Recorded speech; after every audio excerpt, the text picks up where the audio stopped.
Hello, guys. Welcome to Jet Central here on Jets TV. As usual, guys, gonna be giving you guys my Week 13 picks. Still sick, so my voice is jacked up. If I cough during the video, please don't hit me about my coughing. Don't hit me in my inbox about that. Don't have any Jets apparel on, but as always, go Jets, Jets, Jets, and it's Unbiased Sports Talk here. Please comment, rate, and subscribe, guys.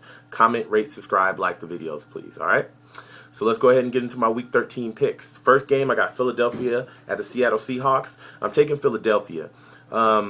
Their offense may sputter in this game. McCoy's going to be coming out the backfield as a receiver because the Seattle Seahawks cannot stop the pass whatsoever. They're very stout against the run, though. But I think defensively, Philadelphia, if they come out and actually play, they could possibly just destroy Tavares Jackson. Tavares Jackson makes really bad decisions. Namdi is back there.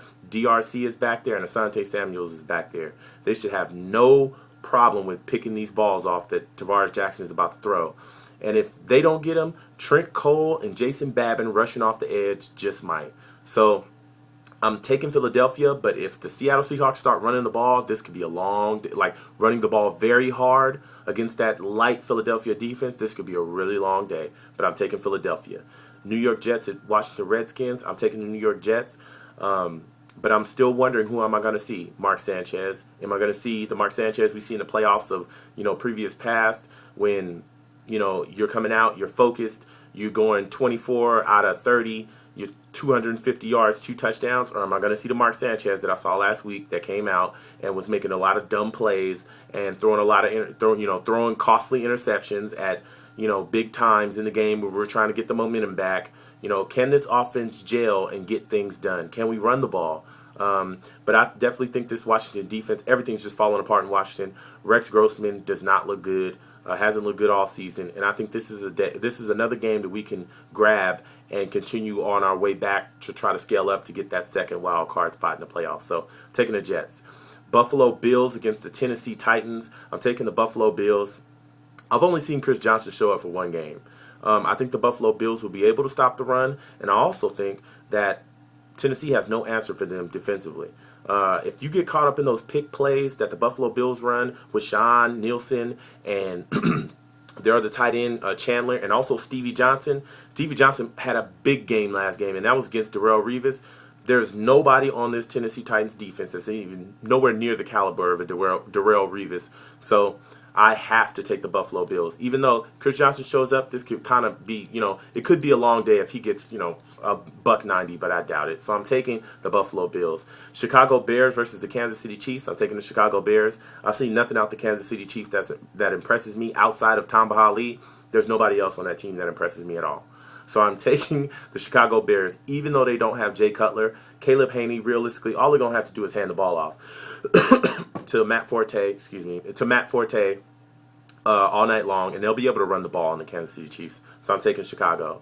Oakland Raiders at the Miami Dolphins. I am taking the Oakland Raiders. I definitely think they'll be able to run the ball. Carson Palmer is really getting in his groove. They'll definitely be able to throw the ball as well because Miami Dolphins secondary is kind of banged up, but they do play very stout up top. But the thing is, I do not trust Chad Henne at all.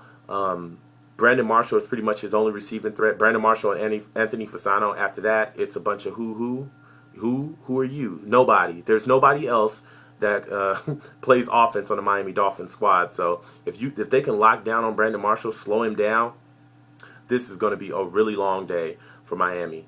So I am taking Oakland in that game. Next game, Minnesota versus the Denver Broncos. I'm taking the Minnesota Vikings. I don't care about Tim Tebow. He's not going to be running around all this game. They have a defensive end in Minnesota that is outstanding, and he's going to smash Tim Tebow. Not only just a defensive end, but they also have Ray Edwards, outside linebacker, and from time to time he plays defensive end as well. If you try to run around against Ray Edwards, he's going to crush you. He is going to crush you. My questions about Minnesota are offensively. Toby Gerhart is going to be playing instead of Adrian Peterson. Are you guys still going to be able to run the ball? I definitely think that Percy Harvin's going to be able to break open and get things done.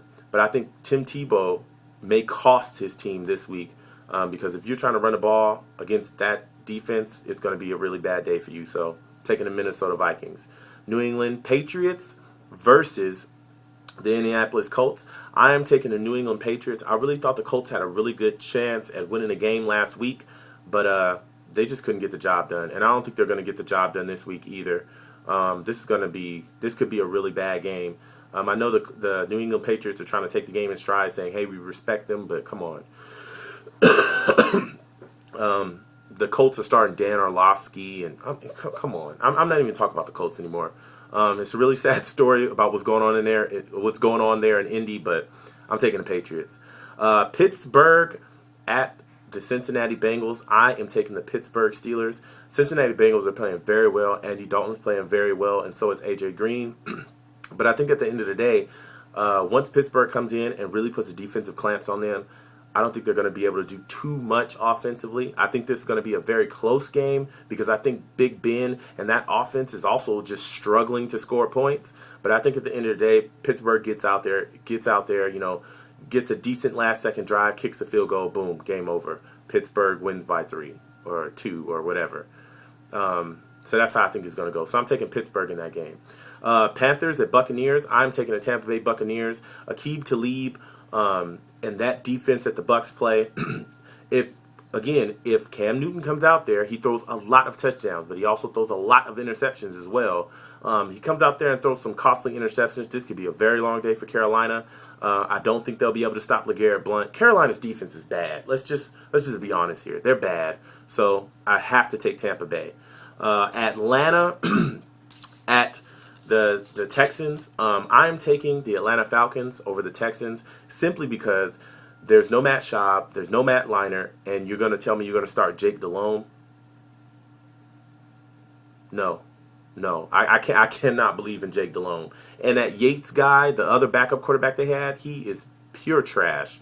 So I have to take Atlanta just from the standpoint of the Texans really don't have a quarterback right now due to injury. So I'm taking it. Even if they try to run the ball all night, you're not going to run the ball all night against Atlanta. I'm sorry. You're going to have to throw the ball. So I have to take Atlanta. Baltimore versus the Cleveland Browns. I am taking the Baltimore Ravens against the Cleveland Browns simply because the Cleveland Browns really suck. They just suck. Like there's nothing else to it. The Cleveland Browns suck. And Baltimore is really putting up their offense is playing very decent, and they play stout defense. I just can't see the Cleveland Browns beating them. Green Bay Packers versus the New York Giants. I'm taking the Green Bay Packers. I think the Giants are a very good team. I think they're probably the second or third best team in the NFC. But I haven't seen Aaron Rodgers be stopped this entire season.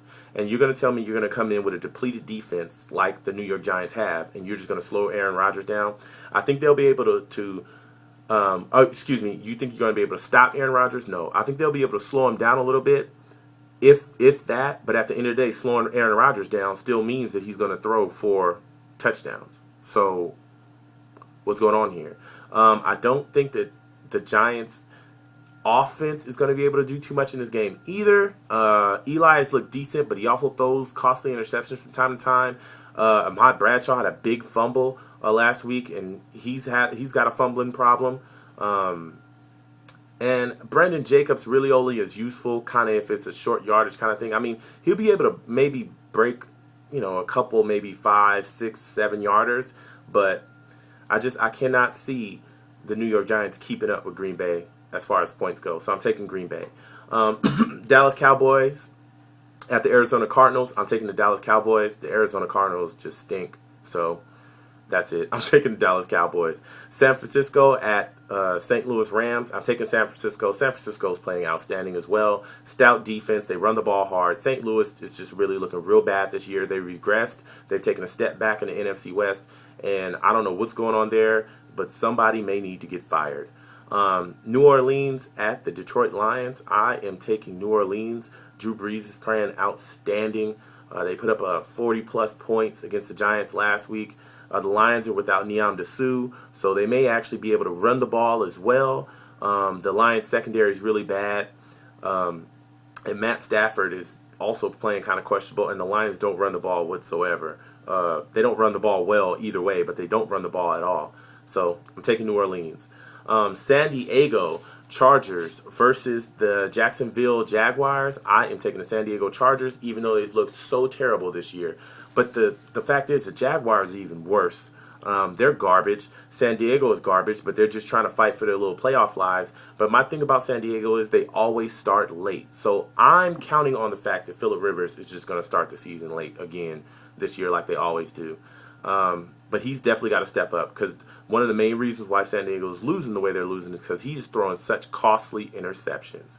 But I think he can keep his interception rate down in this game, because there's nobody in the Jags secondary that's going to do anything to you. So I'm taking San Diego. Again, guys, here's my pick for Week 13. As always, guys, Jets, Jets, Jets. Go Jets. This is Unbiased Sports Talk. Please comment, rate, subscribe, guys, and like the video. Still taking topics from my other blog. Thank you guys for watching. Jets TV, Jets Central, guys. Peace.